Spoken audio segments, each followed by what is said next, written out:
Assalamualaikum warahmatullahi wabarakatuh. Saya Maria, Saya Ratnasari. kami dari Prodi PPKN Universitas Pamulang. Di sini kami mau melakukan wawancara dengan Kepala Sekolah SD Bakti Prima Pamulang dengan Ibu Anas. Oke, follow me guys. Selamat pagi, sekarang kita di Sekolah Bakti Prima di Pamulang. Sekarang ini kita ketemu dengan Ibu Anas. Dengan Ibu Anas sendiri, Ibu boleh perkenalkan diri? Selamat pagi, saya dengan Ibu Anas dari SD Bakti Prima. Selaku kepala sekolah. Betul. Ibu, kami kebetulan ada tugas dari kampus tentang perkembangan kurikulum. Nah, kita kan taunya sebelumnya itu ada kurikulum sebelumnya, tapi yang kita tahu secara garis besarnya itu ada kurikulum K13 dan adanya juga kurikulum Merdeka. Lalu kurikulum Merdeka itu kurikulum yang sekarang diterapkan. Tapi nanti kita tanya itu tentang kurikulum K13 dulu. Nah, untuk di Sekolah Bakti Prima ini untuk penerapan K13 itu kira-kira dari tahun berapa, Bu? Kalau penerapan K13 ya semenjak dicanangkan K13 otomatis kita mengikuti dengan sendirinya. Jadi dari dinas sudah diinformasikan bahwa sekarang kurikulum 13, jadi otomatis semua sekolah ya harus mengikuti.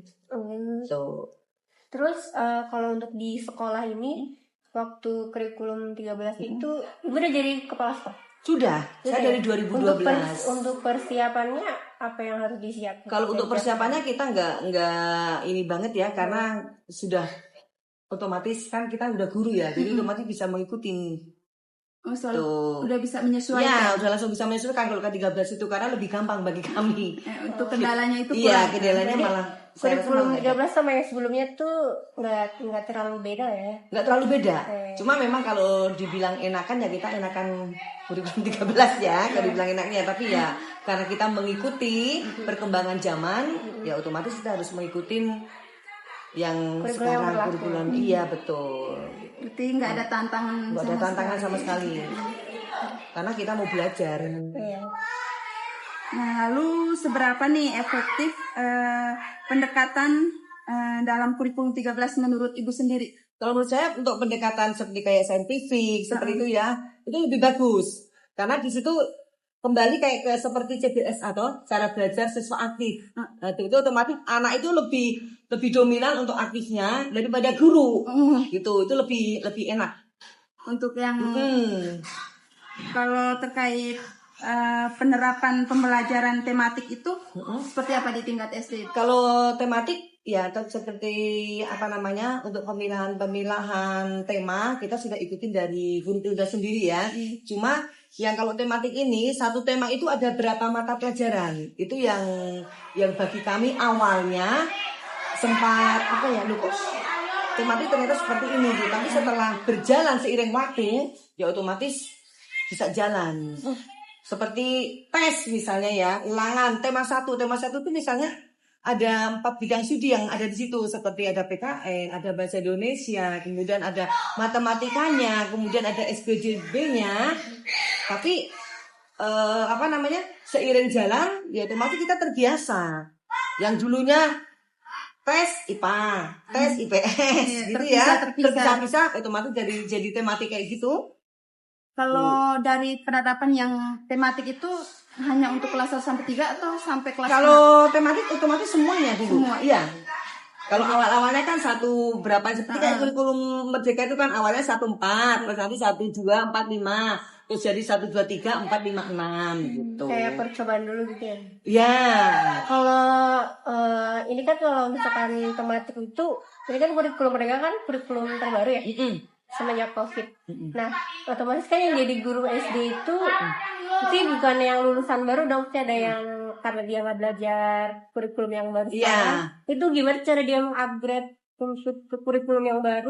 Untuk kurikulum yang baru kita mendatangkan ahlinya. Jadi kita mengadakan pelatihan-pelatihan yang di sini kita undang narasumber. Kebetulan juga kita mengikuti keluar. Begitu juga sekarang di YouTube kan banyak sekali di situ dituliskan ikan. Jadi kita ikutin dari situ. Jadi sumbernya itu dari kurikulum Merdeka ini kita mengikuti penataran atau kita mungkin pelatihan, kita mengikuti seminar yang dilaksanakan oleh dinas.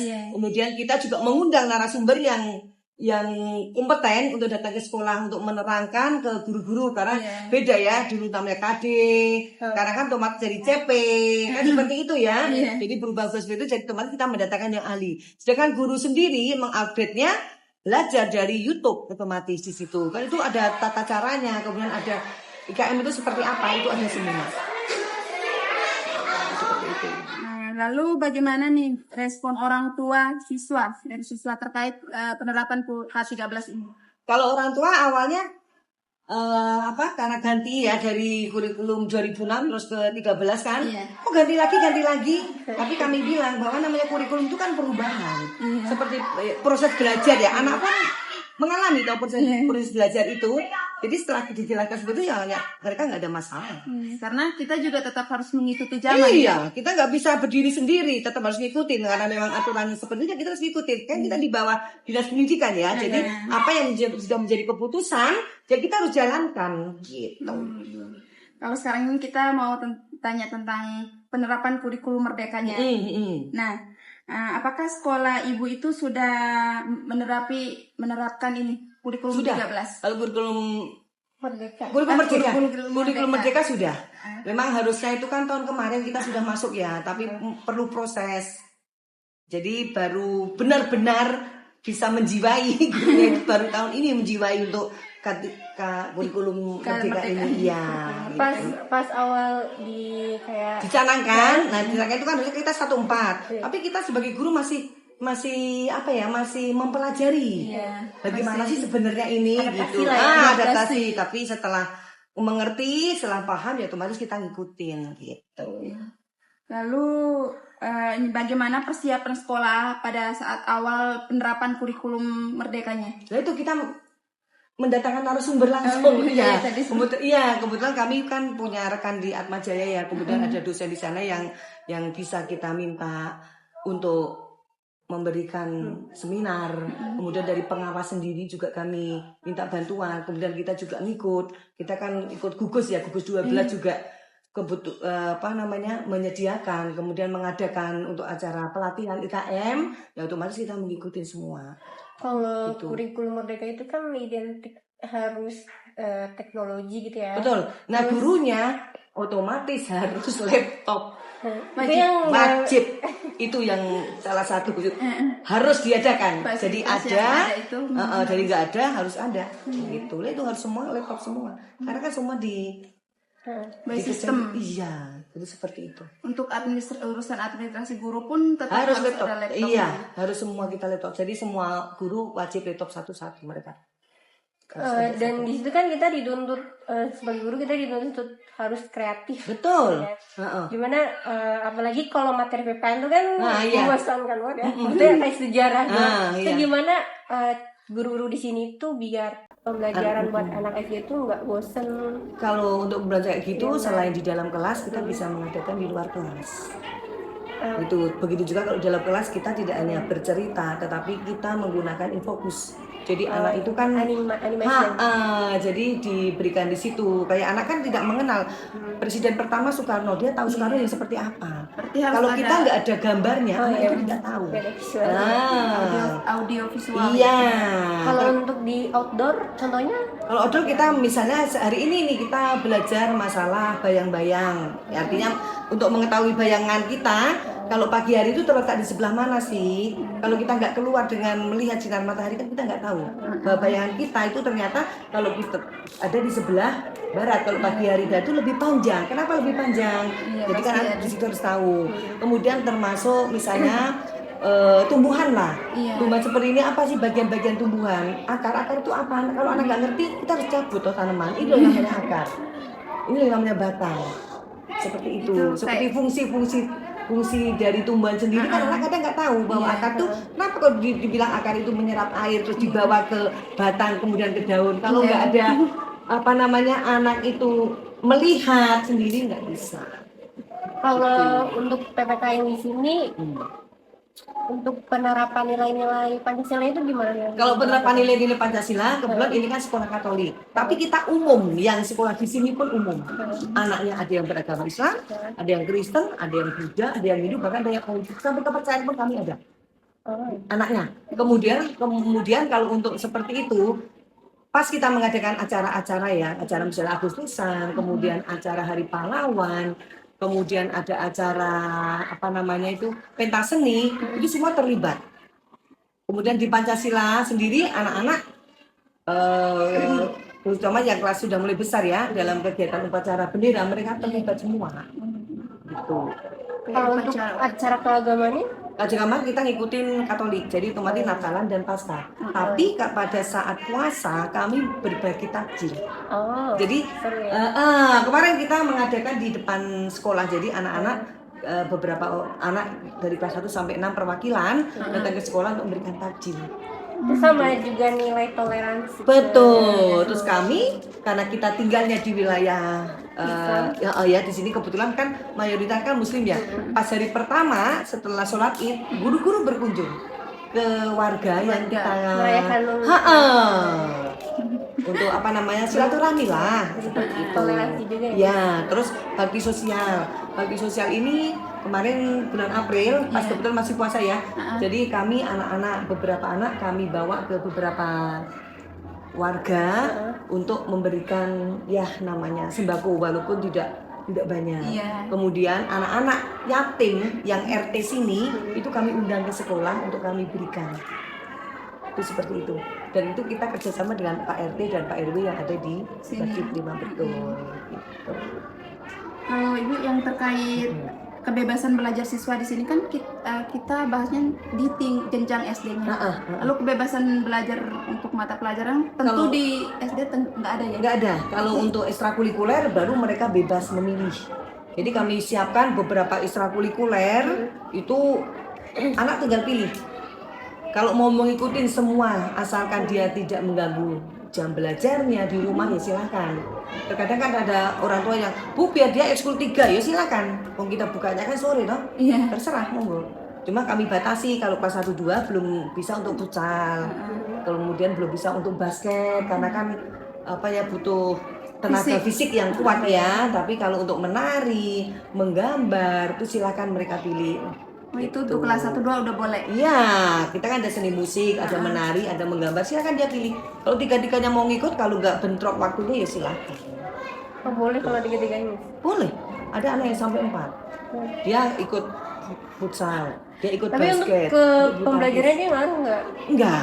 Justru karena tidak apa namanya berpengaruh ke pembelajaran dia, pasti kita ikutkan. Tapi kalau ternyata dia ikut sampai 4 ekskul ya, ternyata pembelajaran merosot, kita kan panggil orang tuanya. Mungkin anaknya terlalu kecapean toh, jadi otomatis mempengaruhi belajarnya dia. Kita seperti itu. Kalau selagi nilainya nggak anjlok dan tidak ini. Iya, apalagi kalau misalnya anak itu sering sakit gitu, wah itu mungkin kebanyakan untuk ekstrakurikuler itu juga kami kan ada pertimbangan-pertimbangan khusus ya. Ada juga yang anak sama sekali tidak diizinkan untuk ekskul karena memang fisik dia, ya kami berikan. Ada dibolehin nggak? Dibolehkan karena memang dia kebetulan maaf kalau untuk fisik, tapi kalau untuk menggambar mungkin fisiknya tidak terlalu menguras itu boleh satu. Dulu kita pernah ada yang nggak pernah ikut sama sekali karena waktu dulu kan belum ada ekskul yang sampai apa namanya kayak menggambar gitu kan. Kalau sekarang ini kan kita buka untuk ekskul, udah banyak pilihan gitu. Kalau soal penerapan ekskul pramuka, untuk ekskul pramuka sekarang ini kita masih wajib, tapi untuk tahun depan kita tidak wajibkan lagi. Tapi ekskul tetap ada pramuka, tapi tidak diwajibkan. Jadi anak boleh milih. Menjadi pilihan seperti ekstrakurikuler yang lainnya. Iya. Jadi gitu. tahun ini masih wajib kita, tapi tahun depan enggak. Lalu terkait penerapan kurikulum merdeka ini apa saja perubahan yang terjadi? Perubahan yang terjadi yang pertama dari segi SDM ya, dari segi SDM guru semakin pintar. Untuk IT, untuk IT jujur guru semakin pintar karena kan membuat PPT semua semakin pintar ya. Kemudian untuk anak semakin terampil, dia semakin percaya diri karena kita berikan kebebasan berpendapat misalnya, bukan atau kebebasan membuat apa, nah itu ini contohnya deh, yang sekarang ini anak kelas 1. Dia harus membuat jus bagaimana cara mengupas. Kan tidak semua orang bisa mengupas entah itu buah apa gitu kan, dia nggak bisa, atau dengan pisau dan ini, tapi dengan diajar seperti itu anak semakin bisa mandiri. Jadi berkembang. Betul. Lalu bagaimana peran atau fleksibilitas gurunya dalam ini merencanakan pembelajaran? Nah, kalau merencanakan pembelajaran biasanya kita setiap hari Jumat. Jadi setiap hari Jumat itu kita kan artinya kita kumpul bareng, kita persiapan untuk besok, minggu besok itu apa Oh iya. yang akan diberikan ke anak-anak, itu kita saling berbagi ilmu di situ. Jadi kita membuat Kolaborasi semuanya. Betul. Jadi kita butuh lah namanya kerjasama ya. Iya. Tuh.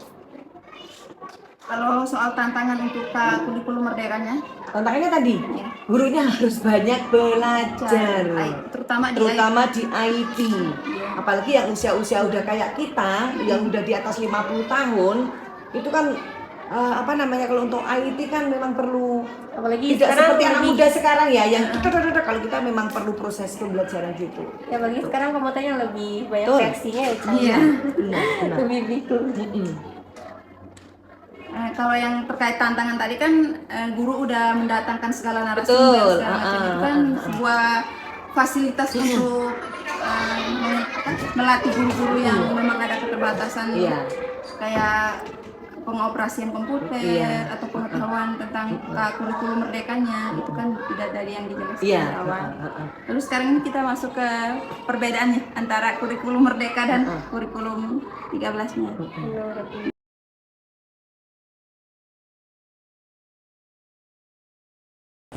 Tantangan secara khusus dalam menghadapi penerapan kurikulum tidak ada. Yang jelas, asal kita mau belajar, pasti kita bisa mengikuti kurikulum yang sudah ditetapkan oleh pemerintah.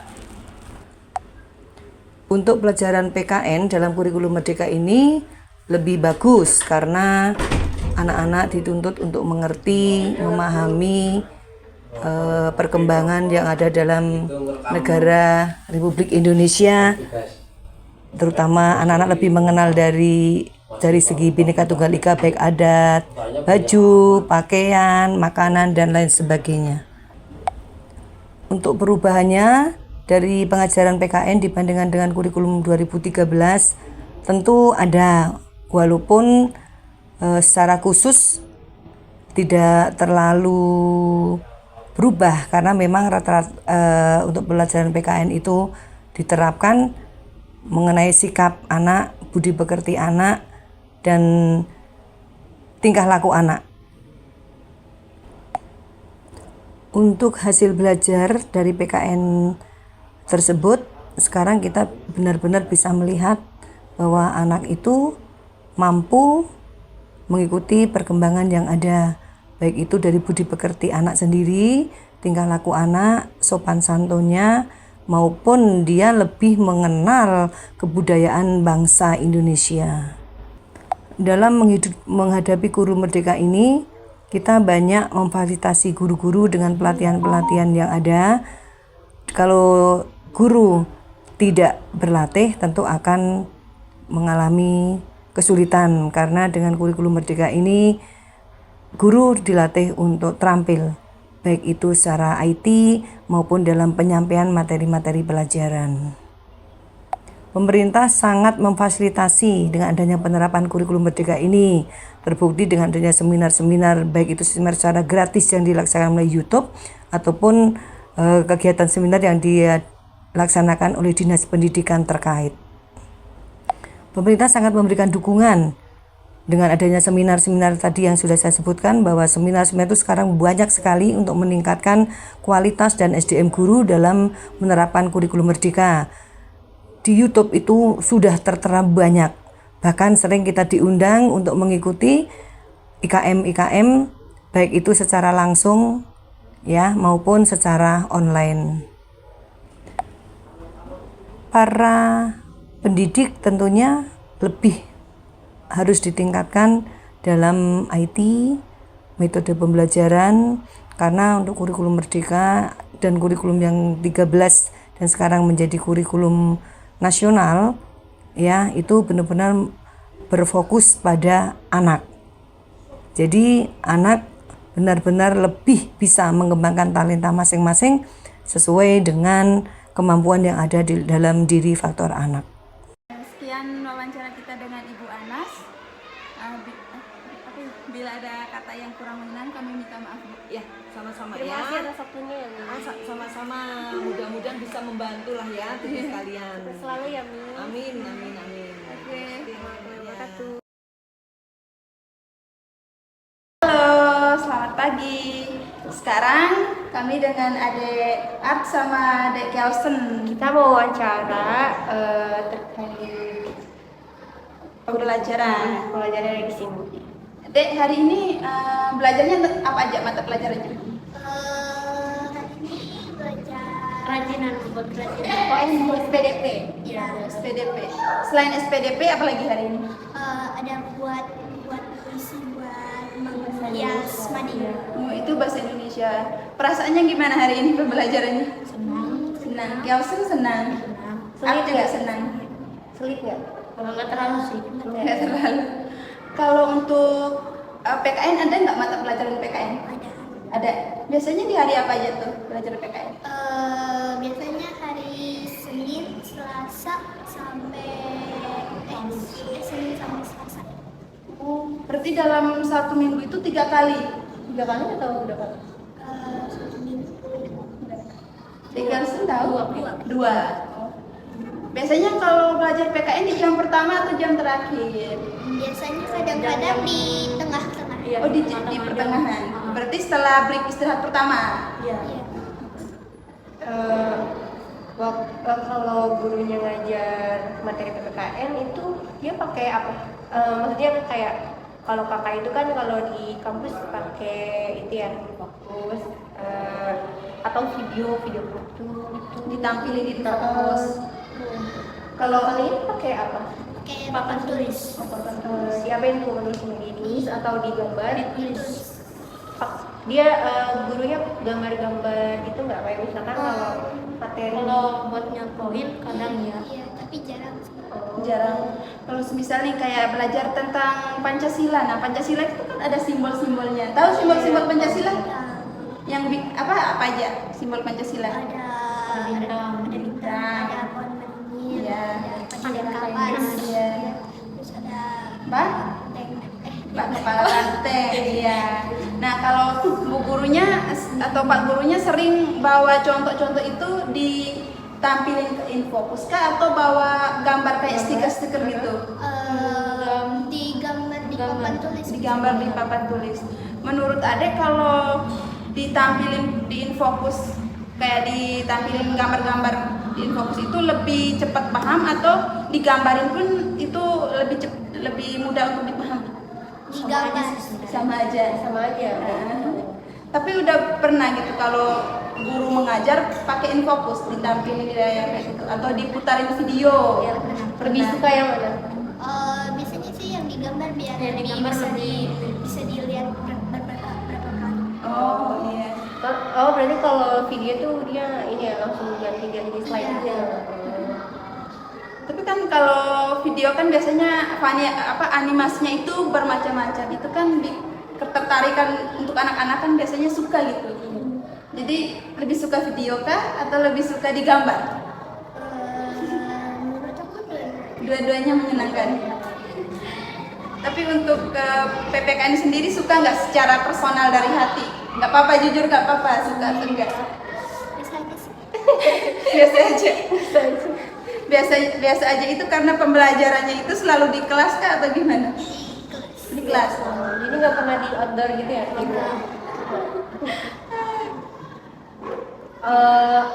Susah nggak sih? Kadang-kadang susah. Gampang susah. Gampang susah.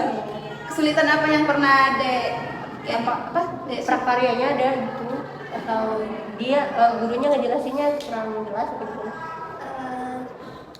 Gimana jelasinnya? Jadi kayak waktu itu kan kita pernah ulangan, terus kayak kesusahan aja atau kita kayak lupa pernah baca atau enggak, jadi lupa jawabannya kesulitan. Kalau untuk selain ulangan itu kayak belajar biasanya itu susah nggak? Kadang-kadang susah, kadang-kadang Kadang gampang. gampang, kadang susah. Karena kalau deken itu ini kesulitannya apa kalau belajar PPKN? Untuk deken ini ya, yang cowok. Nggak ada sih. Nggak ada, Nggak ada. nggak ada kesulitan apapun. Ya paling dikit doang. Sedikit. Kalau DA? Biasanya aku kalau kesulitan contoh-contohnya tematik. Artinya. Iya. Tapi kan itu dijelasin, kurang jelas gitu. Soalnya artinya kayak kadang-kadang panjang. Oh iya, jadi susah buat diingat. Oke, itu aja nih kakak mau tanya soal PPKN aja kok. Terima kasih ya kesempatan dan waktunya, Dek. Semangat ya belajar. Semangat belajar. Dadah.